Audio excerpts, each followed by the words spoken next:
5:45 6 ಗಂಟೆ ಆ ಟೈಮು. ಅಲ್ಲಿ ಒಂದು ಮಗು ಮಿಸ್ ಆಗಿತ್ತಂತೆ. ಸೊ ನಂಗೆ ಕೇಳಿನೇ ಆಶ್ಚರ್ಯ, ಒಂದು ಕಡೆ ಭಯ ತುಂಬಾ ಆಯಿತು. ಊರ್ವಿ ನೋಡೋಕ್ಕೆ ಬಂದಿದ್ದೆ. ಸೊ ನೋಡಾದ್ಮೇಲೆ ಜ್ಯುವೆಲರಿ ಒಬ್ಬರು ಕೊಡಬೇಕು. ಅವ್ರು ಬಂದರೆ ಮೀಟ್ ಆದರೆ ಕೊಟ್ಬಿಟ್ಟು ಮನೆಗೆ ಹೋಗ್ತೀನಿ.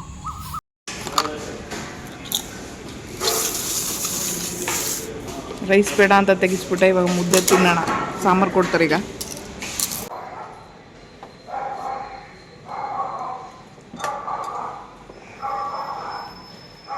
ಈಸಿ ಕೆಲಸ ಇಲ್ಲ. ನಾವು ವೀಲ್ಚರಲ್ಲಿದ್ದು ಒಂದೊಂದು ಕೆಲಸ ಮಾಡ್ಕೊಳ್ಳೋದು ಅದಷ್ಟು ಈಸಿ ಅಂತೂ ಅಲ್ವೇ ಅಲ್ಲ. ಬಟ್ ಎಲ್ಲನೂ ನಿಭಾಯಿಸ್ಬೇಕು, ಇದೇ ಜೀವನ. ಸೊ ಆ ಟೈಮಲ್ಲಿ ಏನು ಮಾಡಬೇಕು ಅಂದರೆ ಇನ್ಮೇಲೆ ದಿನ ಒಂದೊಂದು ಈ ಥರ ಜ್ಯುವೆಲರಿ ಹಾಕೊಂಡು ಹೋಗ್ಬಿಡ್ತೀನಿ. ಸೊ ಅವರಿಗೆ ಒಂದು ಪ್ರಮೋಷನ್ ಮಾಡ್ದಂಗೂ ಇರುತ್ತೆ, ನೋಡ್ದಂಗೂ ಇರುತ್ತೆ, ಅವ್ರಿಗೂ ಖುಷಿ ಆಗುತ್ತಲ್ಲ. ಸೊ ಅದಕ್ಕೋಸ್ಕರ ಹಾಕೊಂಡೋಗ್ಬಿಡ್ತೀನಿ.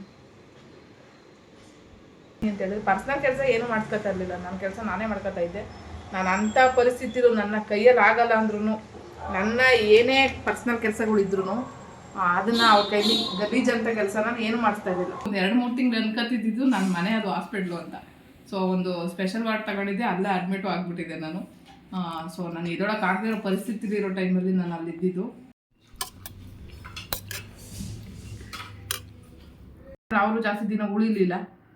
ಒಂದೇ ತಿಂಗಳು ಹೋಗ್ಬಿಟ್ರು. ಬ್ಯಾಗ್ ಎತ್ಕೊಂಡು ಕೇಳ್ದೇನೆ ಹೊಂಟೋಗ್ಬಿಟ್ರು. ಸೊ ನನ್ನ ಮಧ್ಯದ ಪರಿಸ್ಥಿತಿ ಹೋದಾಗ ನನ್ನ ಪರಿಸ್ಥಿತಿ ಹೆಂಗಿರ್ಬೋದು.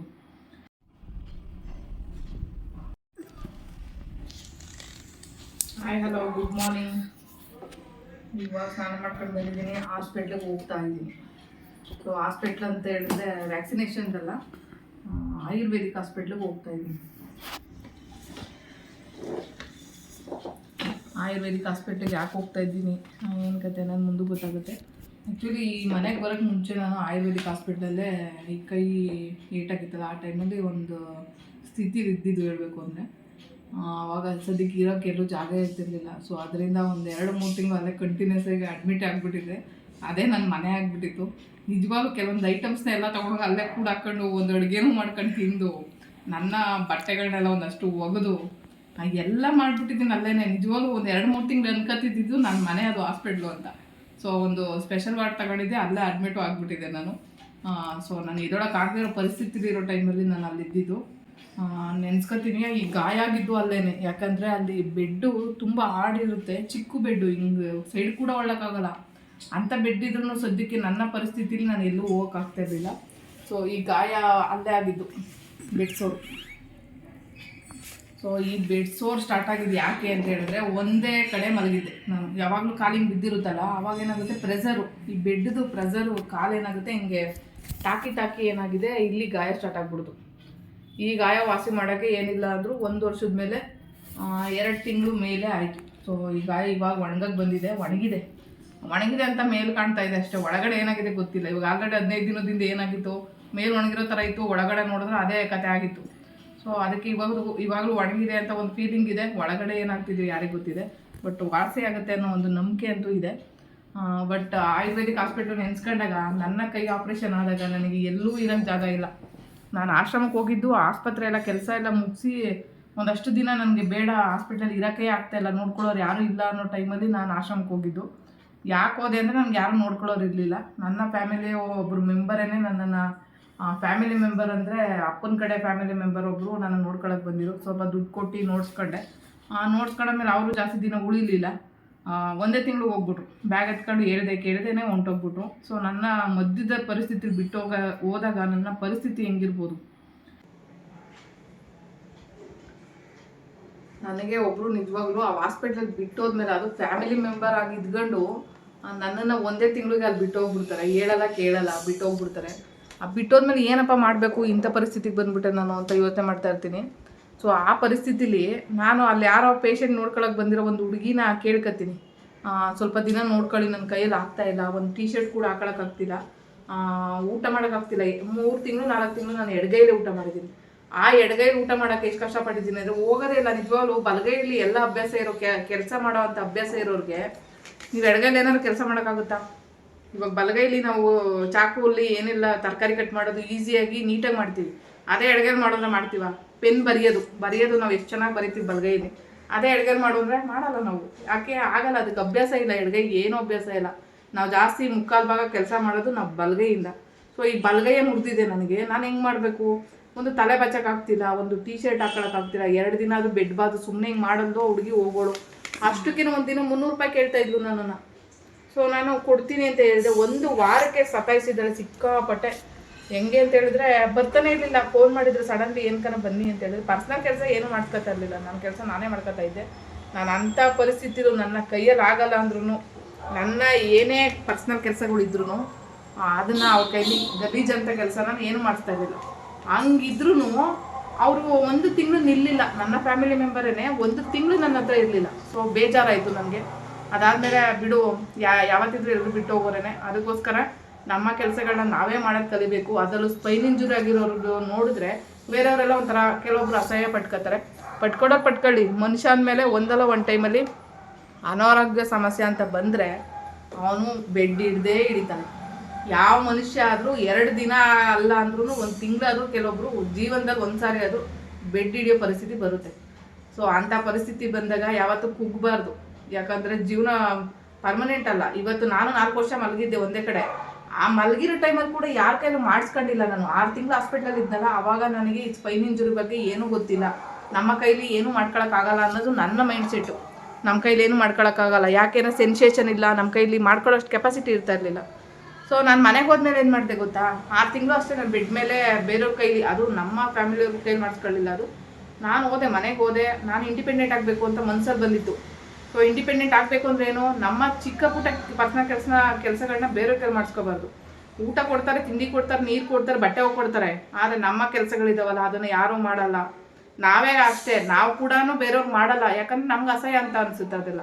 ಸೊ ಆ ಅಸಹ್ಯಗಳನ್ನ ಏನು ಮಾಡಬೇಕು? ನಮ್ಮದನ್ನ ನಾವೇ ಕ್ಲೀನ್ ಮಾಡ್ಕೊಳ್ಳೋ ಅಷ್ಟು ಕೆಪಾಸಿಟಿ ಹೊಂದ್ಕೊಂಡಿರ್ಬೇಕು ನಾವು. ಸೊ ಆ ಕೆಪಾಸಿಟಿ ಇರಬೇಕು ನಮಗೆ. ಇಲ್ಲ, ಏನೇ ಕಷ್ಟ ಆದರೂ ನನ್ನ ಕೆಲಸ ನಾನೇ ಮಾಡ್ಕೊತೀನಿ, ನನ್ನ ಕ್ಲೀನ್ನೆಸ್ ನಾನೇ ಮಾಡ್ಕೊತೀನಿ. ಸೊ ಈ ಥರ ಮೈಂಡ್ ಸೆಟ್ಟು ನಾವು ಬೆಳೆಸ್ಕೊಂಡ್ರೆ ನಾವು ಒಂದಷ್ಟು ವರ್ಷ ಬದುಕ್ಬೋದು. ಅದರಲ್ಲೂ ತುಂಬಾ ಚೆನ್ನಾಗಿ ಹೈಜಿನಿಕ್ ಆಗಿ ಇದ್ದರೆ ತುಂಬ ವರ್ಷ ಬದುಕ್ಬೋದು. ಸೊ ಅದಕ್ಕೆ ಇಷ್ಟು ವರ್ಷ ನನಗೆ ನಿಜವಾಗ್ಲೂ ಅನ್ಕೋತೀನಿ. ನಾನು ಪರ್ಸ್ನಲಿ ಒಪ್ಕೊಳ್ಳೋದು, ದೇವರು ನನಗೆ ಒಂದು ಒಳ್ಳೆಯದು ಆರೋಗ್ಯ ಕೊಟ್ಟಿದ್ದಾನೆ. ಅದರಲ್ಲಿ ಅದನ್ನು ನಾನು ನಂಬ್ಕೊಂಡಿದ್ದೀನಿ. ಯಾಕೆಂದರೆ ದೇವ್ರಿಗೆ ನಿಜವಾಗ್ಲೂ ಥ್ಯಾಂಕ್ಸ್ ಹೇಳ್ಬೇಕು ನಾನು. ಆರೋಗ್ಯ ಅಂದರೆ ಈ ಗಾಯಗಳೆಲ್ಲ ಮಾಮೂಲಿ ಬಿಡಿ. ಸ್ಪೈನ್ ಇಂಜುರಿ ಆಗಿರೋರಿಗೆ ಆಗತ್ತೆ ಅಂತ ಅಲ್ಲ, ನಾರ್ಮಲ್ ಆಗಿರೋರ್ಗೂ ಗಾಯಗಳಾಗ್ತವೆ, ಅವು ವಾಸಿ ಆಗಲ್ಲ. ಸೊ ಅಂಥದ್ರಲ್ಲಿ ಹೋಲಿಸ್ಕೊಂಡ್ರೆ ನನಗೂ ಗಾಯ ಆಗಿದೆ ನಾರ್ಮಲ್ ಆಗಿ ಅಷ್ಟೇ. ಅದು ಬಿಟ್ಟು ಒಳಗಡೆ ಇದೆಯಲ್ಲ ಆರೋಗ್ಯ, ಆ ಆರೋಗ್ಯನ ದೇವರು ಚೆನ್ನಾಗಿ ಕೊಟ್ಟಿದ್ದಾನೆ. ಸೊ ಸ್ಪೈನ್ ಇಂಜುರಿ ಆಯಿತು, ಅದೇನೋ ಒಂದು ಇನ್ಸಿಡೆಂಟ್, ಅದೇ ಒಂದು ಘಟನೆ, ಒಂದು ಲೈಫಲ್ಲಿ ಒಂದು ಘಟನೆ ನಡೆದ್ಬಿಟ್ಟಿದೆ. ಆ ಘಟನೆ ನಡೆದಾದ್ಮೇಲೆ ಅದನ್ನು ನಾವೇನು ಬದಲಾಯಿಸೋಕ್ಕಾಗಲ್ಲ. ಸೊ ಇವತ್ತಿನ ವಿಶೇಷ ಏನಂತ ಹೇಳಿದ್ರೆ, ನಾನು ಆಯುರ್ವೇದಿಕ್ ಹಾಸ್ಪಿಟ್ಲ್ ಹೋಗ್ತಾಯಿದ್ದೀನಿ. ಯಾಕೆ ಹೋಗ್ತಾಯಿದ್ದೀನಿ ಅಂತ ಒಂದು ರೀಸನ್ನು ಅಂದರೆ, ಆಯುರ್ವೇದಿಕ್ ಅಂದರೆ ಒಳಗಡೆಯಿಂದ ನಿಧಾನವಾಗಿ ಕ್ಯೂರ್ ಮಾಡೋ ಅಂಥ ಒಂದು ಮೆಡಿಸಿನು. ಸೊ ಅದನ್ನು ಯಾರು ಜನ ನಂಬಲ್ಲ. ಪಟ್ಟಂತ ಒಂದು ಏನೋ ಒಂದು ಎಕ್ಸ್ಪೆರಿಮೆಂಟ್ ಆಗೋ ಥರ ಆಗ್ಬಿಡ್ಬೇಕು ಅನ್ನೋ ಥರ ನಾವು ಇಂಗ್ಲೀಷ್ ಮೆಡಿಸಿನ್ನ ಯೂಸ್. ನನ್ನ ಆಯುರ್ವೇದಿಕ್ ಹಾಸ್ಪಿಟ್ಲ್ ಹೋಗ್ತಾ ಇರೋದು ಒಂದು ವಿಶೇಷತೆ ಏನಂತ ಹೇಳಿದ್ರೆ, ನನಗೆ ಕೈ ಆಪ್ರೇಷನ್ ಆಯ್ತಲ್ಲ, ಆ ಟೈಮಲ್ಲಿ ಒಂದು ಅಡ್ಮಿಷನ್ ಆಗಿದ್ದು. ಒಂದು ಸ್ವಲ್ಪ ನನಗೆ ಬೆಟರ್ ಅನಿಸ್ತಾ ಇತ್ತು, ಕ್ಯೂರ್ ಆಗ್ತಿದೆ ಬೇಗ ಅಂತ. ಆಯುರ್ವೇದಿಕ್ ನಿಧಾನವಾಗಿ ಕ್ಯೂರ್ ಆದ್ರೂ ಯಾವುದೇ ಸೈಡ್ ಎಫೆಕ್ಟ್ಗಳು ಆಗಲ್ಲ. ಅದರಿಂದ ಒಂದು ಒಳ್ಳೇದಂತ ಹೇಳ್ತೀನಿ ನಾನು. ಆಮೇಲೆ ನಾನು ಒಂದಷ್ಟು ದಿನ ಈ ಕೈ ಆಪ್ರೇಷನ್ ಆಗೋಕ್ಕೆ ಮುಂಚೆನೂ ಅಡ್ಮಿಷನ್ ಇದ್ದೆ ಅಲ್ಲಿ. ಅದು ಏನಂತ ಹೇಳಿದ್ರೆ, ಆಯುರ್ವೇದಿಕ್ಕು ಚೆನ್ನಾಗಿ ನಮ್ಮ ಮಸಲ್ಸ್ಗೆಲ್ಲ ಒಳ್ಳೆ ಒಂದು ರಿಲೀಫ್ ಕೊಡುತ್ತೆ, ಮಸಾಜು ಇದೆಲ್ಲ. ಬಟ್ ಯಾಕೆ ನಾನು ಮತ್ತೆ ಹೋಗೋಕ್ಕಾಗಲಿ ಅಂದರೆ, ನನಗೆ ಯಾರೇ ಸಪೋರ್ಟ್ ಇಲ್ಲ. ಅವ್ರು ಕೇಳೋದೊಂದು, ಯಾರಾದರೂ ನೋಡ್ಕೊಳಕ್ಕೆ ಬರ್ತಾರೋ ನಿಮ್ಮ ಜೊತೆ ಒಬ್ರು ಇರಬೇಕು, ಅದನ್ನು ಕೇಳ್ತಾರೆ. ಸೊ ಇಲ್ಲ, ನಾನು ಒಬ್ಬಳೇ ಮಾಡಿಬಿಡ್ತೀನಿ ಅಂದರೆ, ನೀವು ವೀಲ್ಚೇರಲ್ಲಿ ಇದ್ಕೊಂಡು ಹೆಂಗೆ ಮಾಡ್ತೀರ ಅಂತ ಕೇಳ್ತಾರೆ ಅವರು. ಸೊ ಇವಾಗ ಅವ್ರ ಪ್ರಶ್ನೆಗೆ ನಾನು ಉತ್ತರ ಕೊಡೋಕ್ಕಾಗಲ್ಲ, ಡಾಕ್ಟ್ರಿಗೆ ಏನೇ ಉತ್ತರ ಕೊಡೋಕ್ಕಾಗಲ್ಲ. ಸೊ ಅವ್ರು ಹೇಳೋದು ಒಬ್ಬರು ಜೊತೆಲಿರಲಿ, ಬರಲಿ ಅಂತ ಹೇಳ್ತಾರೆ. ಸೊ ಆಮೇಲೆ ನನಗೆ ಅಲ್ಲಿ ಹೋದಾದ್ಮೇಲೆ ಏನಾಯಿತು ಅಂತ ಹೇಳಿದ್ರೆ, ಸ್ವಲ್ಪ ಅಂದರೆ ಸೆನ್ಸೇಷನ್ ಇಂಪ್ರೂವ್ಮೆಂಟ್ ಆಗುತ್ತೆ, ತುಂಬ ಇಂಪ್ರೂವ್ಮೆಂಟ್ ಆಗಲ್ಲ. ನಾವು ನಡಿತೀವಿ ಅಂತ ನಾನು ಹೇಳಲ್ಲ ಯಾವುದೇ ಕಾರಣ. ಸೊ ಕೆಲವೊಬ್ರಿಗೆ, ಒಂದಷ್ಟು ಜನ ಸ್ಪೈನ್ ಇಂಜುರಿ ಇರೋರಿಗೆ ಇಂಪ್ರೂವ್ಮೆಂಟ್ ಆಗಿದೆ. ಅದು ಏನಂತ ಹೇಳಿದ್ರೆ, ಬ್ಲಾಡರ್ ಕಂಟ್ರೋಲ್ ಕೆಪಾಸಿಟಿ ಬಂದಿರುತ್ತೆ. ಸೊ ಅವರು ಬ್ಲಾಡರ್ ಎಲ್ಲ ಗೊತ್ತಾಗಲ್ಲ, ಯೂರಿನ್ ಮೋಷನ್ ಬಗ್ಗೆ ಅವ್ರಿಗೆ ಒಂದು ಜ್ಞಾನ ಇರಲ್ಲ. ಸೊ ಆ ಜ್ಞಾನ ಒಂದಷ್ಟು ಇಂಪ್ರೂವ್ಮೆಂಟ್ ಆಗಿರೋನ ನಾನು ಕಣ್ಣಿಂದ ನೋಡಿದ್ದೀನಿ. ಅದನ್ನು ನೋಡಾದ್ಮೇಲೆ ನನಗೂ ಒಂದು ಅನಿಸಿಕೆ ಬಂದಿದ್ದು, ಸ್ವಲ್ಪ ಮಟ್ಟಿಗೆ ಇಂಪ್ರೂವ್ಮೆಂಟ್ ಆಗಲಿ ಅಂತ ಹೇಳ್ಬಿಟ್ಟು ಹೋದೆ. ಬಟ್ ಏನು ಅಂದರೆ, ಈ ವರ್ಷದಲ್ಲಿ ನಾನು ಏನಿಲ್ಲ, ನಾನು 3-4 ಸಾರಿ ಹೋಗ್ಬೇಕಾಗಿತ್ತು ಇಷ್ಟೊತ್ತಿಗೆ ಟ್ರೀಟ್ಮೆಂಟ್ಗೆ. ಬಟ್ ಏನು ಮಾಡೋದು, ಜೊತೇಲಿ ಯಾರೂ ಇಲ್ಲ ನನಗೆ, ಅದಕ್ಕೋಸ್ಕರ ನಾನು ಹೋಗೋಕ್ಕಾಗಲಿಲ್ಲ. ಜೊತೇಲಿ ಇಲ್ಲ ಅನ್ನೋದು ಒಂದು ರೀಸನ್ ಆದರೆ, ಇನ್ನೊಂದು ರೀಸನ್ ಗಾಯವಾಸಿ ಆಗಿರಲಿಲ್ಲ. ಅವರು ಗಾಯವಾಸಿ ಮಾಡೋಕ್ಕೆ ಏನೇನೋ ಕಷ್ಟಪಟ್ಟರು. 1.5 ತಿಂಗಳು ಅಲ್ಲೇ ಅಡ್ಮಿಷನ್ ಆಗಿದ್ದೆ. ಅವರು ಗಾಯವಾಸಿ ಇನ್ನೇನು ತುದಿಗೆ ತಂದಿದ್ರು. ಮತ್ತೆ ಏನು ಹೇಳಿದ್ರು ಅವರು, ಯಾಕೋ ವಾಸಿನೇ ಆಗ್ತಾಯಿಲ್ಲ, ಇನ್ನೂ ಜಾಸ್ತಿ ದಿನ ಇಟ್ಕೊಳಕ್ಕಾಗಲ್ಲ. ಅಲ್ಲಿ 1 ತಿಂಗಳೇ ಜಾಸ್ತಿ ಹೇಳ್ಬೇಕು ಅಂದರೆ ಅಡ್ಮಿಷನ್. ಬರೀ 15 ದಿನ ಅಷ್ಟೇ ಅಡ್ಮಿಷನ್ ಮಾಡ್ಕೊಳ್ಳೋದು ಒಬ್ಬ ವ್ಯಕ್ತಿನ. ಆದರೆ ನನ್ನ ಸಿಚುವೇಶನ್ ನೋಡಿ ಸ್ಪೈನ್ ಇಂಜುರಿ ಅವ್ರಿಗೆ ಅವರು ಜಾಸ್ತಿ ದಿನ ಅಡ್ಮಿಷನ್ಗೆ ಹೇಳ್ತಾರೆ. ಸೊ ಅದಕ್ಕೋಸ್ಕರ ನಾನು ರಿಕ್ವೆಸ್ಟ್ ಮಾಡ್ಕೊಂಡಿದ್ದಕ್ಕೆ 1.5 ತಿಂಗಳ ಗಂಟೆ ಇಟ್ಕೊಂಡಿದ್ರು, ಗಾಯ ವಾಸಿ ಆಗಲಿಲ್ಲ. ಅದಕ್ಕೋಸ್ಕರ ಏನು ಮಾಡಿದೆ, ಮತ್ತೆ ಕಳಿಸ್ಬಿಟ್ರು ಅವರು, ಹೋಗಿ ಗಾಯ ವಾಸಿ ಮಾಡ್ಕೊಂಡು ಮತ್ತೆ ಬಂದು ಅಡ್ಮಿಷನ್ ಆಗಿ ಅಂತ. ಬಂದರೆ ಇಷ್ಟು ದಿನ ಆದರೂ ಗಾಯ ವಾಸಿ ಆಗಿಲ್ಲ ಸದ್ಯಕ್ಕೆ. ಸೊ ಇವಾಗ ನಾವು ನೆಕ್ಸ್ಟ್ ಅಲ್ಲಿಗೆ ಹೋಗ್ತಾ ಇದ್ದೀನಿ. ಅದ್ರ ಬಗ್ಗೆ ಇನ್ನೊಂದಷ್ಟು ಇನ್ಫಾರ್ಮೇಷನು ನೆಕ್ಸ್ಟ್ ವಿಡಿಯೋದಾಗ ಬರುತ್ತೆ. ಇವಾಗ ರೆಡಿ ಆಗ್ತಾ ಇದ್ದೀನಿ, ಹಾಸ್ಪಿಟ್ಲಿಗೆ ಹೋಗೋಣ ನೆಕ್ಸ್ಟ್.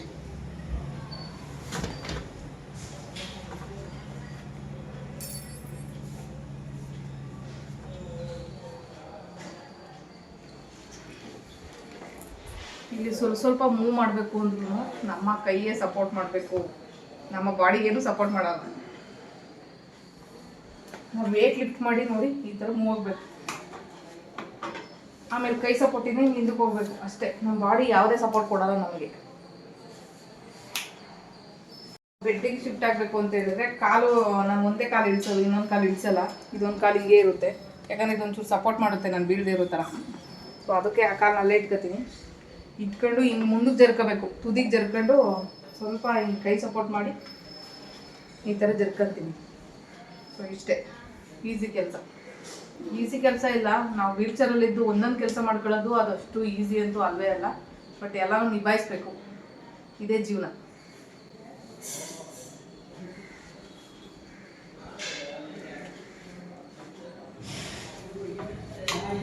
ಒಂದೊಂದು ಕೆಲಸ ಮಾಡೋಕ್ಕೂ ಅರ್ಧ ಗಂಟೆಗೆ ಟೈಮ್ ತಗೋತೀವಿ ಒಂದೊಂದಿಗೆ. ಬಟ್ ಅದರಲ್ಲಿ ಸ್ಪೈನ್ ಇಂಜುರಿಯಲ್ಲಿ ಸ್ಪೀಡಾಗಿ ಕಲ್ತ್ರೇ ಬೆಟರು. ಸ್ಪೀಡಾಗಿರೋರು ಇದ್ದಾರೆ, ಕೆಲವೊಬ್ರು ತುಂಬ ಸ್ಲೋ ಇರೋರು ಇದ್ದಾರೆ, ಏನೂ ಮಾಡೋಕ್ಕಾಗಲ್ಲ. ಕೆಲವೊಬ್ರು ಹಂಗೇನೆ. ಇವಾಗ ನೀರು ಕಾಯಿಸ್ತಾ ಇದ್ದೀನಿ. ಒಂದು ಕಡೆ ಜುವೆಲ್ಲರಿನೂ ತೆಗೆದು ಇದರೊಳಗಡೆ ಹಾಕಬೇಕು. ಯಾಕೆ ಹಾಕಬೇಕು ಅಂತ ಹೇಳಿದ್ರೆ, ಸೊ ಒಬ್ರಿಗೆ ಜುವೆಲ್ಲರಿ ಕೊಡಬೇಕು. ಯಾಕೆ ಕೊಡ್ತಾಯಿದ್ದೀನಿ ಅಂತ ಹೇಳಿದರೆ, ಅವರು ನನಗೆ ತುಂಬಾ ಹೆಲ್ಪ್ ಮಾಡಿದ್ದಾರೆ. ಹೇಳಬೇಕು ಅಂದರೆ ನನಗೆ ಒಂದಷ್ಟು ಮೋಡ್ಸ್ ಎಲ್ಲ ಫಸ್ಟು ಫ್ರೀಯಾಗಿ ಕೊಟ್ಟಿದ್ದು ಅವರೇ. ಅದಕ್ಕೆ ಅವ್ರಿಗೊಂದು ಕೆಲವೊಂದು ಐಟಮ್ಸ್ನ ಕೊಡೋಣ ಅಂತ ತಗೊಂಡೋಗ್ತಾ ಇದ್ದೀನಿ. ಅವ್ರು ಸಿಕ್ಕಿದ್ರೆ ಇವತ್ತು ಕೊಡಬೇಕು ಅವರಿಗೆ. ಅದಕ್ಕೆ ನಾನು ಮಾಡಿರೋ ಐಟಮ್ ಕೆಲವೊಂದನ್ನು ತಗೊಂಡೋಗ್ತಾ ಇದ್ದೀನಿ. ನನಗೆ ಗೊತ್ತಿರೋರಿಗೆ ಒಂದಷ್ಟು ಜನಕ್ಕೆ ನಾನು ಹಿಂಗೆ ಕೊಟ್ಬಿಡ್ತೀನಿ. ಯಾಕೆ ಅಂದರೆ ಪಾಪ ಪ್ರೀತಿಯಿಂದ ಒಂದು ಕೊಟ್ಟಾಗ ಎಷ್ಟು ಖುಷಿ ಪಡ್ತಾರೆ ಗೊತ್ತಾ ಅವರು. ಅದೊಂದು ನನಗಿಷ್ಟ. ಅದಕ್ಕೆ ಕೆಲವೊಂದನ್ನು ಹಿಂಗೆ ಕೊಟ್ಬಿಡೋದು ನಾನು. ಅವ್ರು ಇಷ್ಟ ಆದವನ್ನ ಆಯ್ಕೆ ಮಾಡ್ಕೊಂಡಿವರು ಅಂತ ಹೇಳ್ಬಿಟ್ಟು ಒಂದಷ್ಟು ಐಟಮ್ಸ್ ತಗೊಂಡೋಗ್ತಾ ಇದ್ದೀನಿ ಇವಾಗ.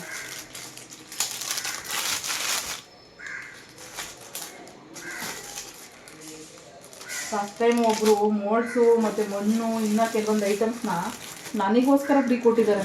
ಹರ್ಷಿತಾ ಅಂತ ಅವ್ರ ಹೆಸರು. ಅವರು ನಾಗೂರ್ ಬಾವಿ ರೂಟು. ಬಟ್ ತುಂಬ ಥ್ಯಾಂಕ್ಸ್ ಹೇಳ್ತೀನಿ ಅವ್ರಿಗೆ. ಒಂದು ವೀಡಿಯೋ ಇವ್ರ ಬಗ್ಗೆನೇ ಒಂದು ಮಾಡಾಕಿದೆ, ಬಟ್ ತುಂಬ ಹಿಂದೆ ವೀಡಿಯೋ ಇದು. ಅದಕ್ಕೆ ಒಂದಷ್ಟು ಜನಕ್ಕೆ ಗೊತ್ತಿರಲ್ಲ ಇವ್ರ ಬಗ್ಗೆ. ಬಟ್ ತುಂಬಾ ಥ್ಯಾಂಕ್ಸ್ ಹೇಳ್ತೀನಿ. ಅವ್ರು ಮಾಡೋಕ್ಕಾಗದೆ ಕೆಲವೊಂದು ಮೆಟೀರಿಯಲ್ಗಳನ್ನೆಲ್ಲ ನನಗೋಸ್ಕರ ಇಟ್ಕೊಂಡಿದ್ದಂತೆ. ಆಮೇಲೆ ನನ್ನ ವೀಡಿಯೋ ನೋಡುವಾಗ ಅವ್ರಿಗೆ ಏನು ಅನಿಸ್ತೋ ಗೊತ್ತಿಲ್ಲ, ನಾನು ನಿಮಗೆ ಆ ಮೆಟೀರಿಯಲ್ ಕೊಡ್ತೀನಿ ಫ್ರೀಯಾಗಿ ಅಂತ ಹೇಳಿದ್ರು. ಎಷ್ಟು ಖುಷಿ ಆಯಿತು ಗೊತ್ತಾ ನನಗೆ. ಒಬ್ಬ ವ್ಯಕ್ತಿ ಅದರಲ್ಲಿ ನನ್ನಂಥವ್ರಿಗೆ ಒಂದು ಫ್ರೀಯಾಗಿ ಕೊಟ್ಟರಲ್ಲ ಅಂತ ಏನು ತುಂಬಾ ಖುಷಿ ಪಟ್ಟಿದ್ದೀನಿ ನಾನು. ಸೊ ಅವರಿಗೋಸ್ಕರ ಒಂದೆರಡು ಸೆಟ್ಗಳು ಎಲ್ಲ ತೊಗೊಂಡೋಗಿ ಕೊಡೋಣ ಅಂತ ಹೇಳ್ಬಿಟ್ಟು ನಾನು ತೊಗೊಂಡೋಗ್ತಾಯಿದ್ದೀನಿ. ಈ ಸೆಟ್ ನೋಡಿ ಎಷ್ಟು ಚೆನ್ನಾಗಿದೆ. ಕೆಲವೊಂದು ಮಿಸ್ಸಾಗಿ ಗಡೆನೇ ಬಿದ್ದೋಗ್ತವೆ, ಅವು ಒಡೆದೋಗಲ್ಲ. ನನ್ನ ಪ್ರಕಾರ ಒಂದಷ್ಟು ನನ್ನ ಕೈಗೆ ಸಿಕ್ಕಿದ್ದಾವೆ. ನಾನು ಅಷ್ಟು ಚೆನ್ನಾಗಿ ಮಾಡ್ತೀನಿ ಅಂತ ಒಂದು ಕಡೆ ಒಪ್ಕೋತೀನಿ. ಅದಕ್ಕೆ ಕ್ವಾಲಿಟಿ ಮೇಂಟೈನ್ ಮಾಡಬೇಕು, ಬಿದ್ದರೂ ಒಡೆದೋಗಲ್ಲ ಒಂದೊಂದು ಸಾರಿ. ಕೆಲವೊಂದು ಐಟಮ್ಸ್ ತಗೊಂಡಿದ್ದೀನಿ. ಇವಾಗ ಹೋಗೋಣ.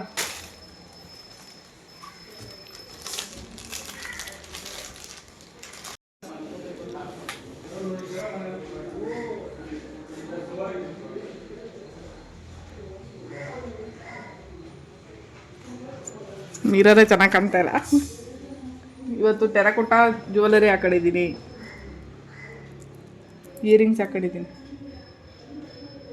ಕೆಲವೊಂದು ಸಾರಿ ತಗೊಂಡು ಬನ್ನಿ ನೋಡಬೇಕು ಅಂತ ಹೇಳ್ತಾರೆ, ತಗೊಂಡು ಬಂದಿದ್ದೀರಾ ಬ್ಯಾಗಲ್ಲಿ ಅಂತ. ನಂಗೆ ತಗೊಂಡೋಗೋಕ್ಕಾಗಿರಲ್ಲ ಕೆಲವೊಂದು ಸಾರಿ. ಸೊ ಆ ಟೈಮಲ್ಲಿ ಏನು ಮಾಡಬೇಕು ಅಂದರೆ ಇನ್ಮೇಲೆ ದಿನ ಒಂದೊಂದು ಈ ಥರ ಜ್ಯುವೆಲರಿ ಹಾಕೊಂಡು ಹೋಗ್ಬಿಡ್ತೀನಿ. ಸೊ ಅವರಿಗೆ ಒಂದು ಪ್ರಮೋಷನ್ ಮಾಡ್ದಂಗೂ ಇರುತ್ತೆ, ನೋಡ್ದಂಗೂ ಇರುತ್ತೆ, ಅವ್ರಿಗೂ ಖುಷಿಯಾಗುತ್ತಲ್ಲ. ಸೊ ಅದಕ್ಕೋಸ್ಕರ ಹಾಕೊಂಡೋಗ್ಬಿಡ್ತೀನಿ.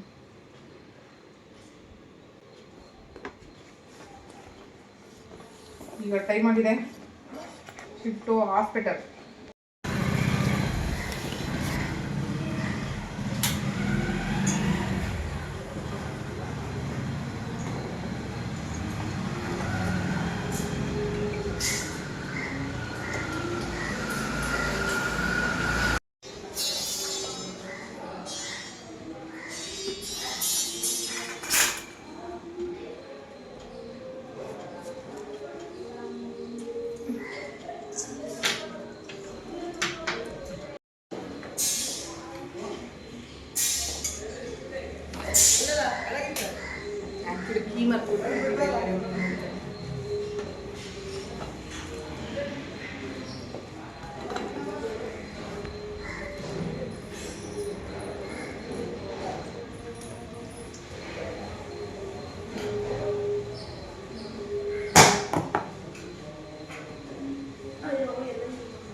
ಎಡತಾ ಇಲ್ಲ.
ಇದಕ್ಕೆ ಶೂ ಹಾಕೊಳ್ಳೋಷ್ಟು ಟೈಮ್ ಇಲ್ಲ, ಅದಕ್ಕೆ ಚಪ್ಪಲಿ ಈಸಿಯಾಗಿ ಹಾಕೊಳ್ಳೋದು ಆಗ್ತದೆ. ಆಮೇಲೆ ಚಪ್ಪಲಿ ಇವತ್ತೂ ಯೂಸ್ ಮಾಡಿದ್ದೇ ಇಲ್ಲ, ಯಾಕಂದರೆ ಅದು ಹಿಂದೆಗಡೆ ಬೆಲ್ಟ್ ಇದೆ, ಅದಕ್ಕೋಸ್ಕರ ಯೂಸ್ ಮಾಡ್ತಾ ಇರೋದು. ಬೆಲ್ಟ್ ಇಲ್ಲಾಂದರೆ ಕಾಲಿಂದ ಉಗ್ರೋಗ್ಬಿಡ್ತೈತೆ. ಸೊ ಅದಕ್ಕೆ ಅದನ್ನು ನಾನು ಬೇರೆದನ್ನೆಲ್ಲ ಯೂಸ್ ಮಾಡೋಲ್ಲ, ಇದೊಂದು ಯೂಸ್ ಮಾಡೋದು.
ಒಂದಷ್ಟು ಜನ ಕೇಳ್ತಾ ಇರ್ತಾರೆ, ಮನೇಲೂ ಕೆಲಸ ಮಾಡ್ಕೊಂಡು ಹೊರಗಡೆನೂ ಹೋಗಿ ಮೆಟ್ರೋಗೆಲ್ಲ ಹೆಂಗೆ ಹತ್ತುತ್ತೀರಾ, ಹೆಂಗೆ ಇಳಿತೀರಾ, ಮತ್ತು ಅದೆಲ್ಲ ನಿಮ್ಗೆ ಕಂಫರ್ಟೇಬಲ್ ಇರುತ್ತಾ ಅನ್ನೋದ್ರ ಬಗ್ಗೆ ಎಲ್ಲ ಕೇಳ್ತಾರೆ. ಸೊ ಅದಕ್ಕೋಸ್ಕರನೇ ಅಂತಲೇ ಬೇರೆಯವ್ರ ಕೈಲಿ ನಾನು ವೀಡಿಯೋ ಮಾಡಿಸ್ತಾ ಇದ್ದೀನಿ.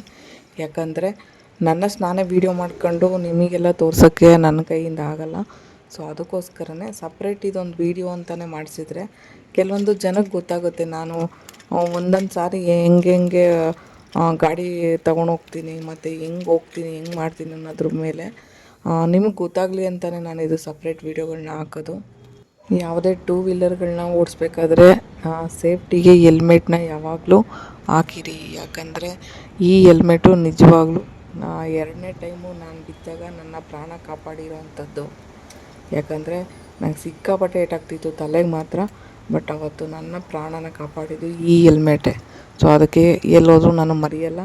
ಆಮೇಲೆ ದೂರ ಹೋದಿದ್ದ ಪ್ಲೇಸಲ್ಲಿ ಆಮೇಲೆ ನನ್ನ ಗಾಡಿ ಯಾವುದೇ ದೊಡ್ಡ ಗಾಡಿಗಳಿಗೆ ಕಾಣಿಸಲ್ಲ. ಸೊ ಆ ಸೇಫ್ಟಿಯಿಂದ ಕೆಲವೊಂದು ಸಾರಿ ಅವು ನನ್ನ ಪಕ್ಕ ಬಂದಾಗ ನಾನೇ ಮಿಸ್ ಆಗಿದ್ದೀನಿ ಕೆಲವೊಂದು ಸಾರಿ. ಯಾಕೆ ಅಂತ ಹೇಳಿದರೆ ಇದು ಚಿಕ್ಕ ಗಾಡಿ, ಒಂದು ಇವಾಗ ಚಿಕ್ಕ ಮಕ್ಕಳು ಆಟ ಆಡ್ತಾರಲ್ಲ ಮನೆಗಳಲ್ಲಿ, ಹಂಗಿದೆ ನಮ್ಮ ಗಾಡಿ. ದೊಡ್ಡ ಬಸ್ಗಳು, KSRTC ಬಸ್ಸು, ಆಮೇಲೆ ದೊಡ್ಡದು ಇದೆಲ್ಲ ಟ್ರಕ್ಗಳೆಲ್ಲ ಬರ್ತಾವಲ್ಲ, ಅವಕ್ಕೆಲ್ಲ ನನ್ನದು ಬೈಕ್ ಕಾಣಿಸೋದೇ ಇಲ್ಲ. ಸೊ ಅದಕ್ಕೆ ಅದರಿಂದ ನಾನು ಡಿಸ್ಟೆನ್ಸ್ನ ಮೇಂಟೈನ್ ಮಾಡ್ತೀನಿ. ಯಾಕಂದರೆ ನಾನು ದೂರನೇ ಅವ್ರಿಗೆ ಕಾಣೋ ಥರ ನಾನು ಇರ್ತೀನಿ. ಯಾಕಂದರೆ ಅವ್ರು ಕಾಣದಿರೋ ಥರ ನಾನು ಯಾವುದೇ ಥರ ಸ್ಪೀಡಾಗಿ ಹೋಗೋದು, ಅವ್ರ ಮಧ್ಯೆ ಹೋಗೋದು ಇದೆಲ್ಲ ಮಾಡೋಕ್ಕೋಗಲ್ಲ. ಅದು ನನ್ನ ಸೇಫ್ಟಿನೂ ಅಲ್ಲ ಅನ್ನೋದು ನನಗೆ ಗೊತ್ತಿದೆ. ಸೊ ಹೈವೇ ರೋಡ್ಗಳಲ್ಲಿ ಸೈಡಲ್ಲಿ ಲೆಫ್ಟಲ್ಲೇ ಹೋಗ್ತೀನಿ. ಹೆಲ್ಮೆಟ್ ಯಾವಾಗಲೂ ಹಾಕಿರ್ತೀನಿ. ಸೊ ಇದು ನನಗೆ ತುಂಬ ಇಂಪಾರ್ಟೆಂಟು. ಇಲ್ಲಿ ಗಮನಿಸಬೇಕಾಗಿರೋದೊಂದು ವಿಷಯ ಇದೆ. ಅದೇನಂತ ಹೇಳಿದರೆ, ಎಲ್ಲ ಕಡೆ ಈ ಥರ ನಾವು ಒಳಗಡೆ ಹೋಗೋದಕ್ಕೆ ಸಿಗಲ್ಲ. ಸೊ ಯಾರೊಬ್ಬರು ಕಮೆಂಟ್ ಹಾಕಿದರು, ಈ ಸ್ಟೇರ್ಸ್ನ ಹೆಂಗೆ ಹತ್ತುತ್ತೀರಾ ಮೆಟ್ರೋದಲ್ಲಿ ಅಂತ. ಸೊ ಇವಾಗ ನೋಡಲಿ ಅಂತಲೇ ಆ ವಿಡಿಯೋ ಮಾಡಿಸಿದ್ದೀನಿ. ಮಾತಾಡೋಕ್ಕಾಗಲ್ಲ ಸದ್ಯಕ್ಕೆ, ಹೀಗೆ ನೋಡ್ತಾ ಇರ್ಬೇಕಷ್ಟೇ. ಮೆಟ್ರೋದ ಒಳಗಡೆ ಇದ್ದೀನಿ.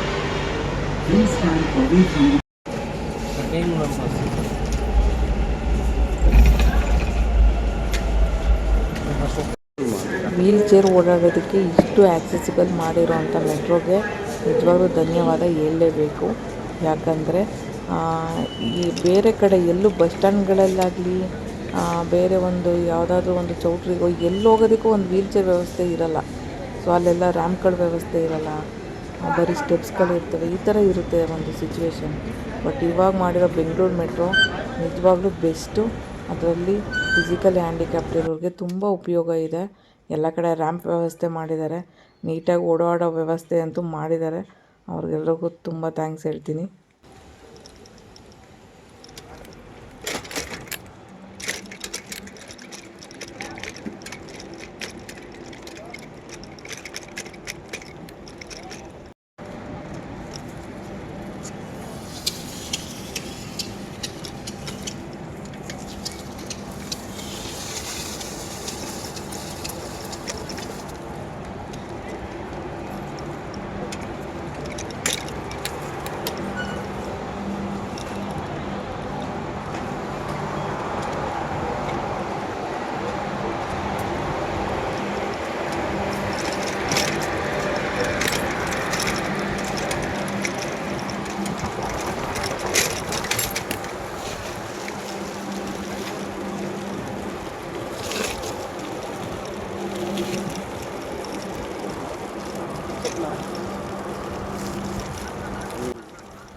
ರೈಸ್ ಬೇಡ ಅಂತ ತೆಗಿಸ್ಬಿಟ್ಟೆ. ಇವಾಗ ಮುದ್ದೆ ತಿನ್ನೋಣ. ಸಾಂಬಾರು ಕೊಡ್ತಾರೆ ಈಗ.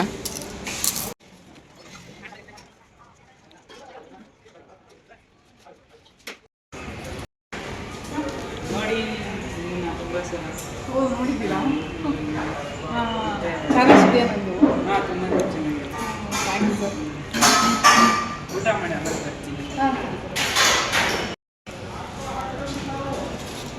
ಸಾಂಬಾರು ಮೊಸರು.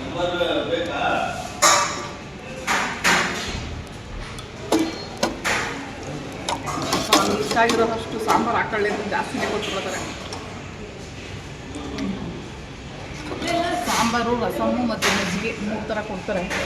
ನಾನು ಇಷ್ಟವಾಗಿದ್ದಂಗೆ ಹಾಕೋಬೋದು. ಮುದ್ದೆ ಊಟ ಮಾಡೋಣ. ಇಲ್ಲಿ ಬಂದರೆ ಸ್ಪೆಷಲ್ಲು ಹಾಸ್ಪಿಟ್ಲ್ ಪಕ್ಕನೇ ಬರುತ್ತೆ. ಇದು ಚೆನ್ನಾಗಿರುತ್ತೆ. ಮುದ್ದೆ ಮಾತ್ರ ಸಕ್ಕತ್ತಾಗಿರುತ್ತೆ.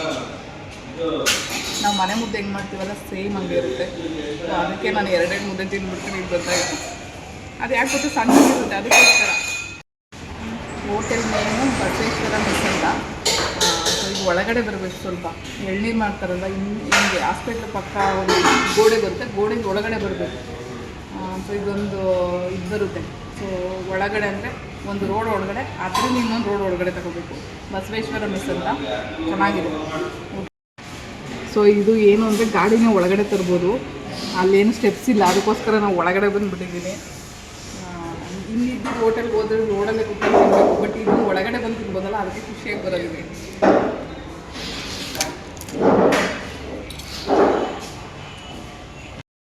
ಆ್ಯಕ್ಚುಲಿ ಈ ಹೋಟೆಲಲ್ಲಿ ಒಬ್ಬರು ನನ್ನ ಸಬ್ಸ್ಕ್ರೈಬರು ಮತ್ತು ಫಾಲೋವರ್ ಕೂಡ ಇದ್ದಾರೆ, ಅಂದರೆ ಫೇಸ್ಬುಕ್ಕು ಮತ್ತು ಯೂಟ್ಯೂಬ್ ಎರಡೂ ನೋಡ್ತಾರಲ್ಲ ಅವರು. ಸೊ ಮಾತಾಡ್ತಿದ್ದು ಖುಷಿಯಾಗಿ.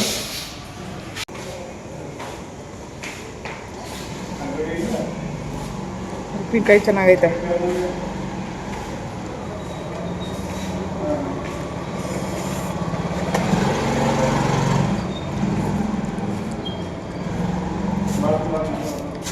ಇಲ್ಲಿ ಅನ್ಲಿಮಿಟೆಡ್ ಸಾರು, ರಸಮ್ಮು ಮತ್ತು ಇದನ್ನು ಮಜ್ಜಿಗೆ ಕೊಡ್ತಾರೆ, ಎಷ್ಟು ಬೇಕಾದ್ರೂ ಮಜ್ಜಿಗೆ ಕುಡಿಬೋದು.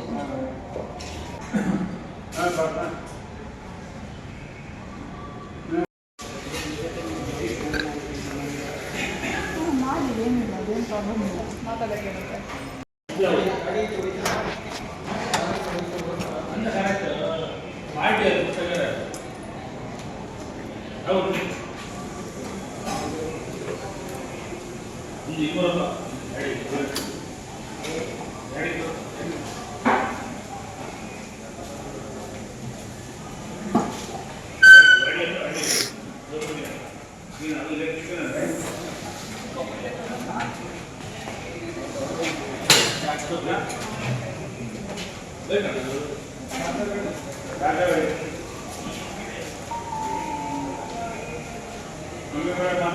ಆ್ಯಕ್ಚುಲಿ ಹುಡುಗ ಇನ್ನೂ ಎಜುಕೇಷನ್ ಮಾಡ್ತಿರೋದಂತೆ. ನನ್ನ ಫೇಸ್ಬುಕ್ಕು ಮತ್ತು ಯೂಟ್ಯೂಬು ಇದನ್ನೆಲ್ಲ ನೋಡ್ತಿದ್ದಂತೆ.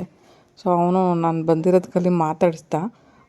ಸೊ ಎಜುಕೇಷನ್ ಮಾಡ್ಕೊಂಡು ನನಗೆ ಯೂಟ್ಯೂಬ್ ಚಾನಲ್ ಮಾಡಬೇಕು, ಹೆಂಗೆ ಹೆಲ್ಪ್ ಮಾಡ್ತೀರಾ ನೋಡಿ ಅಂತ ಕೇಳ್ತಿದ್ದ. ಸೊ ಮಾಡಿ ನಿಮ್ಮ ಪಾಡಿಗೆ ನೀವು ಹಿಂಗೆ ಮಾಡ್ಬೋದು ಅಂತ ಕೆಲವೊಂದನ್ನು ಹೇಳಿದೆ. ಬಟ್ ಹೇಳಾದ್ಮೇಲೆ ನಾನು ಕಾಂಟ್ಯಾಕ್ಟ್ ನಂಬರ್ ಕೂಡ ಕೊಟ್ಟೆ, ಯಾವಾಗಾದರೂ ಕಾಲ್ ಮಾಡಿ ಅಂತ. ಬಟ್ CA ಮಾಡ್ತಾ ಇರೋದಂತೆ ಇವರು, ಚಾರ್ಟೆಡ್ ಅಕೌಂಟೆಂಟು. ಸೊ ಆಮೇಲೆ PUಲಿ ನಾನು ಕಾಮರ್ಸ್ ತಗೊಂಡಿದ್ದೆ ಅಂತ ಹೇಳಿದರು. ಸೊ ನಿಜವಾಗ್ಲೂ ಹೇಳ್ತೀನಿ, ಅದೇನೋ ಮಾಡಿ ತಗೋಬಿಟ್ಟೆ ಅಂತ ಹೇಳಿದ್ರು. ಒಂದು ಕಡೆ ಮಕ್ಳಿಗೆ ಯಾರೋ ಒಂದು ಹೊರೆ ಹೊರಿಸ್ಬಾರ್ದು, ಏನನ್ನು ಇದನ್ನೇ ತಗೊಳ್ಳಿ ಇದನ್ನೇ ಮಾಡಿ ಅಂತ. ಕೆಲವೊಬ್ರಿಗೆ ಇಂಟ್ರೆಸ್ಟ್ ಇರೋಲ್ಲ.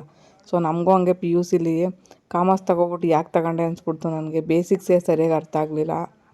ಯಾಕಂದರೆ ನಾನು ಇದ್ದಿದ್ದು ಆ ಟೈಮ್ ಹಂಗಿತ್ತು, ನಮಗೆ ಹಳ್ಳಿ ಜೀವನ ಆ ಥರ ನಮಗೆ ಆಗಿ ಬೇಸಿಕ್ಸ್ ಸರಿಯಾಗಿ ಅರ್ಥ ಆಗದೆ ಡಿಗ್ರಿ ಮಾಡೋಕ್ಕೆ ತುಂಬ ಕಷ್ಟ ಆಯಿತು. ಇದು ಮೆಜೆಸ್ಟಿಕ್ನಲ್ಲಿ ಆಯುರ್ವೇದಿಕ್ ಹಾಸ್ಪಿಟಲು, ಜಯಚಾಮರಾಜೇಂದ್ರ ಒಂದು ಆಯುರ್ವೇದ ಅಂತ ಇದೆ. ಸೊ ಹಾಸ್ಪಿಟಲು ಮೆಟ್ರೋಗೆ ಆಪೋಸಿಟೇ ಕಾಣಿಸುತ್ತೆ ಇದು. ನಾನಿವಾಗ OPD ವಿಸಿಟಿಂಗ್ ಆಯಿತು. ಸೊ ಇವಾಗ ಹೋಗ್ತಾಯಿದ್ದೀನಿ. ನನ್ನ ಲೆಫ್ಟಿಗೆ ಇರೋದು ಮೆಡಿಸಿನ್ ಕೊಡೋ ಅಂಥದ್ದು ಒಂದು ಫಾರ್ಮಸಿ. ನಾನಿವಾಗ ಹೋಗ್ತಾಯಿದ್ದೀನಿ ಒಳಗಡೆ. ಎಲ್ಲಿ ಅಂತ ಹೇಳಿದ್ರೆ, ನಾನು ಈಗ 1 ವರ್ಷದ ಹಿಂದೆ ಕೈ ಆಪ್ರೇಷನ್ ಆಗಿರೋ ಟೈಮಲ್ಲಿ ಅಡ್ಮಿಟ್ ಆಗಿರೋ ಅಂಥ ಒಂದು ರೂಮು, ನನ್ನ ರೂಮಿಗೆ ಆಪೋಸಿಟಾಗಿ ಒಂದು ದೇವಸ್ಥಾನ ಇತ್ತು. ಸೊ ಆ ದೇವಸ್ಥಾನ ಹತ್ರ ಹೋಗೋದಕ್ಕೆ 1 ತಿಂಗಳು ಟೈಮ್ ತಗೊಂಡಿದ್ದೀನಿ. ಯಾಕಂದರೆ ನಾನು ಬೆಡ್ಡಿಂದ ವೀಲ್ ಚೇರ್ಗೆ ಕೂರೋ ಪರಿಸ್ಥಿತಿಲಿ ಇರಲಿಲ್ಲ. ಸೊ ಅವ್ರನ್ನ ರಿಕ್ವೆಸ್ಟ್ ಮಾಡ್ಕೊಂಡು ನಾನು ಒಂದು ಸಾರಿ ಅಲ್ಲಿಗೆ ಹೋಗ್ತೀನಿ. 1 ತಿಂಗಳಾದಮೇಲೆ ಕೈ ಕೂಡ ಎತ್ತಕ್ಕಾಗದಿರೋ ಪರಿಸ್ಥಿತಿಲಿ ಯಾರೋ ವೀಲ್ ಚೇರ್ನ ತಳ್ಕೊಂಡು ಹೋಗಿ ದೇವಸ್ಥಾನ ಮುಂದೆ ನಿಲ್ಲಿಸ್ತಾರೆ. ಸೊ ಅದಾದಮೇಲೆ ಏನು ಕತೆ ನಡೀತು ಅಂತ ತೋರಿಸ್ತೀನಿ, ಹೇಳ್ತೀನಿ.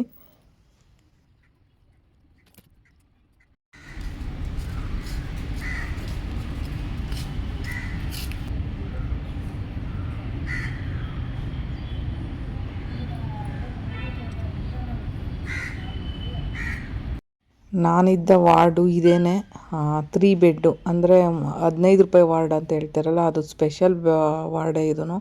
ಬಟ್ 3 ಜನ ಪೇಷಂಟ್ ಇರೋವಂಥ ಒಂದು ವಾರ್ಡು. ನನ್ನ ರೂಮಿಂದ ಸ್ವಲ್ಪ ಮುಂದೆ ಹೋಗಿ ಲೆಫ್ಟಿಗೆ ಹೋದರೆ ಇಲ್ಲೇ ಷಣ್ಮಹಾತ್ಮನ ದೇವಸ್ಥಾನ ಇದೆ.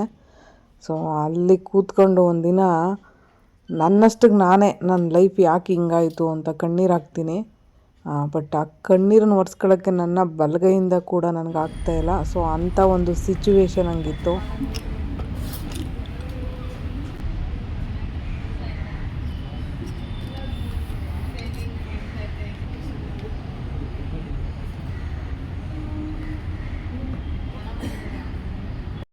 ಒಂದು ವರ್ಷದ ಹಿಂದೆ ನಿಜವಾಗ್ಲೂ ಇದೇ ಪೊಸಿಷನಲ್ಲಿ ಅಲ್ಲಿ ವಿತೌಟ್ ಗಾಡಿ ಅಂದರೆ ಬರೀ ವೀಲ್ಚೇರಲ್ಲಿ ಒಂದು ಕೈಯೂ ವರ್ಕ್ ಆಗದೆ ನನ್ನ ಕೈಯಿನ ಕತೆ ಮುಗೀತು, ನನ್ನ ಜೀವನನೇ ಮುಗೀತು ಅನ್ನೋ ಪರಿಸ್ಥಿತಿಲಿ ಅಲ್ಲೂ ಕೂತು ಕಣ್ಣೀರಾಗ್ತೀನಿ ನಾನು ದೇವ್ರ ಮುಂದೆ. ಯಾಕಪ್ಪ ದೇವರೇ ನನ್ನ ಜೀವನ ಈ ಪರಿಸ್ಥಿತಿಗೆ ತಂದೆ, ನನ್ನ ಬದುಕಿದ್ದು ಸಾಯೋ ಥರ ಯಾಕೆ ಮಾಡಿದ್ಯಾ ಅಂತ ದೇವ್ರನ್ನ ಕೇಳ್ಕೊಂಡಿದ್ದೀನಿ ನಾನು.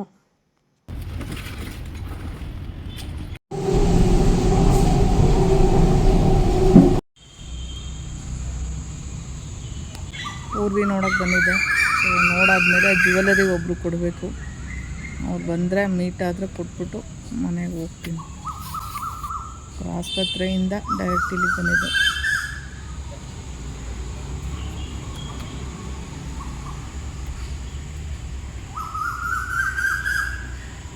ಬಾಬಾ ಕೂಚತ್ಯಾ?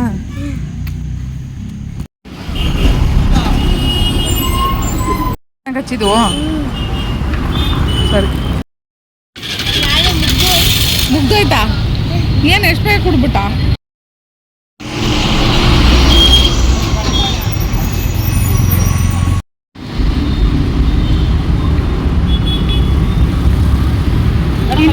ಇನ್ನೊಂದು ಹಾಕಿ.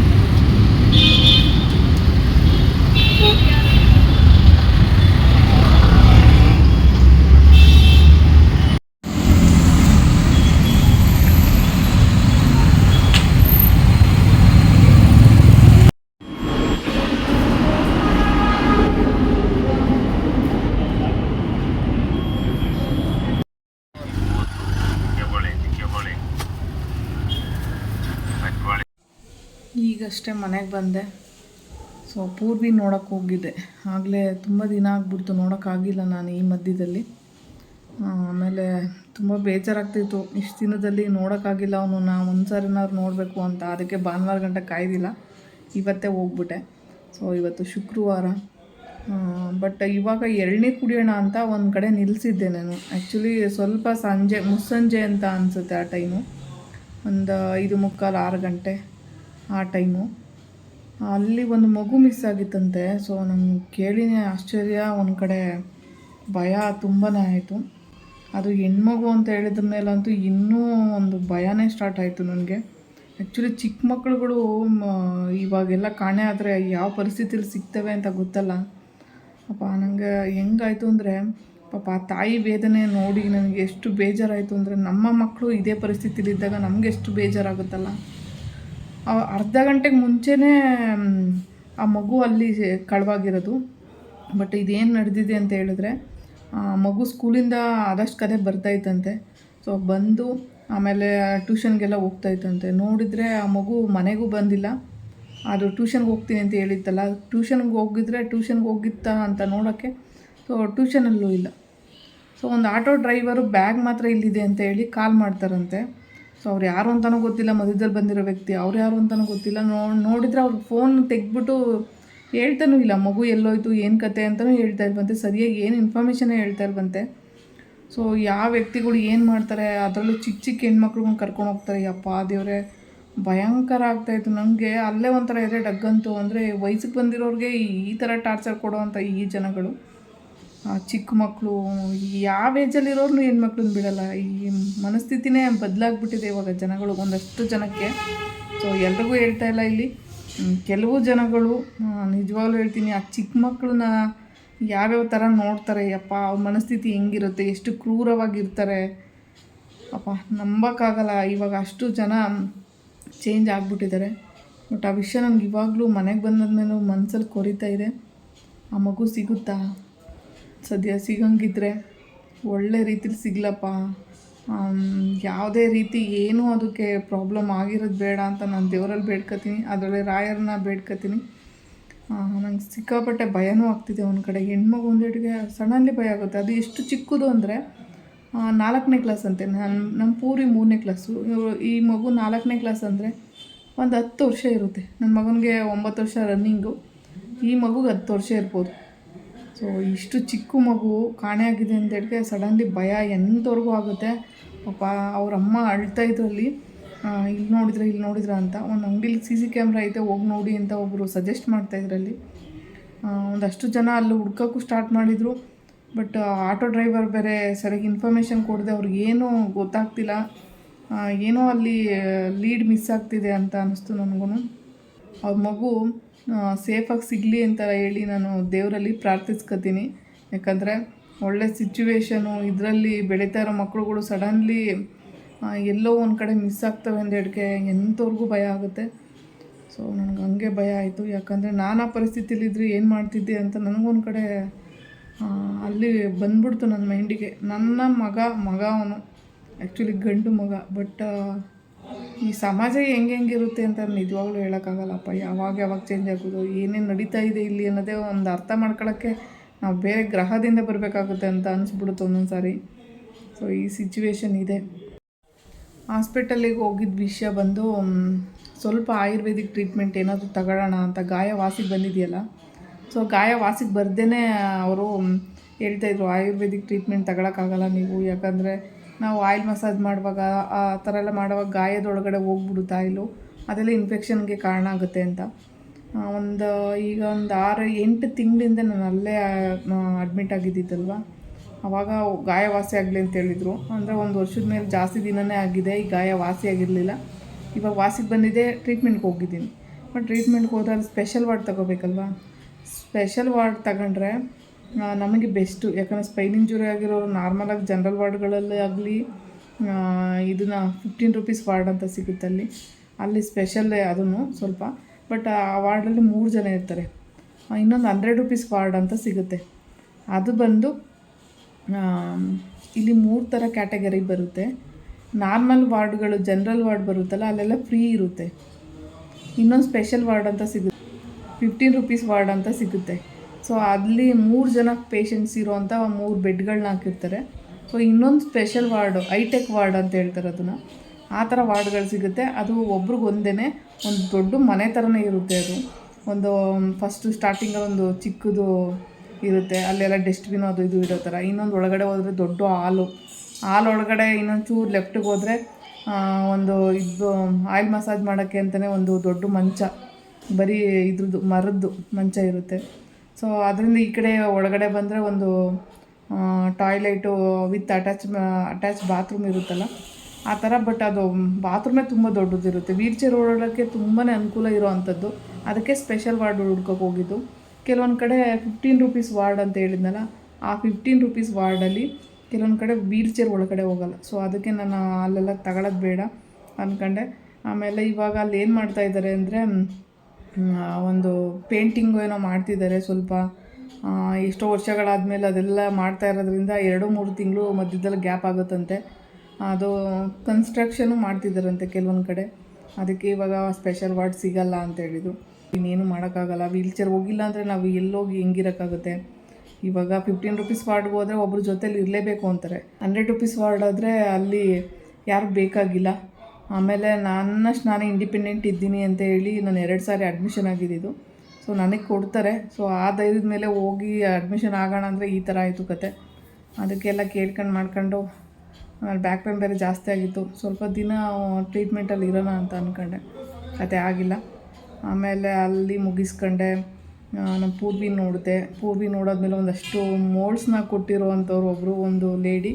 ಆ್ಯಕ್ಚುಲಿ ಅವರು ಒಂದಷ್ಟು ಮೋಲ್ಡ್ಸ್ನ ನನಗೆ ಫ್ರೀಯಾಗಿ ಕೊಟ್ಟಿದ್ರು. ಅವ್ರ ಕೈಯಲ್ಲಿ ಇವಾಗ ನನ್ನ ಮಣ್ಣಿಂದೇನು ಮಾಡ್ತಾಯಿಲ್ಲ ಅಂತ. ಸೊ ಅವರಿಗೆ ಒಂದಷ್ಟು ಜ್ಯುವೆಲರಿ ಕೊಟ್ಬಿಟ್ಟು ಅವ್ರಿಗೆ ಇಷ್ಟ ಆಗಿದ್ದು ತಗೊಳ್ಳಿ ಅಂತೇಳಿ ಕೊಟ್ಟು, ಆಮೇಲೆ ನೆಕ್ಸ್ಟು ಬಂದೆ ಪಟ್ಟಣಗೆರೆ ಮೆಟ್ರೋ ಸ್ಟೇಷನ್ ಹತ್ರ.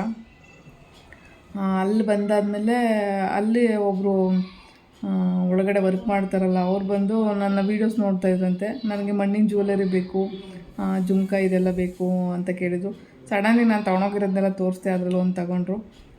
ಆಮೇಲೆ ಆ ಡಾಕ್ಟ್ರು ಕೂಡ ನಾನು ಎಲ್ಲಿ ಮಾತಾಡ್ತಿದ್ನಲ್ಲ ಆಯುರ್ವೇದಿಕ್ ಹಾಸ್ಪಿಟ್ಲಲ್ಲಿ, ಅವ್ರು ಕೂಡ 2 ಜುಮ್ಕಗಳನ್ನ ತಗೊಂಡ್ರು.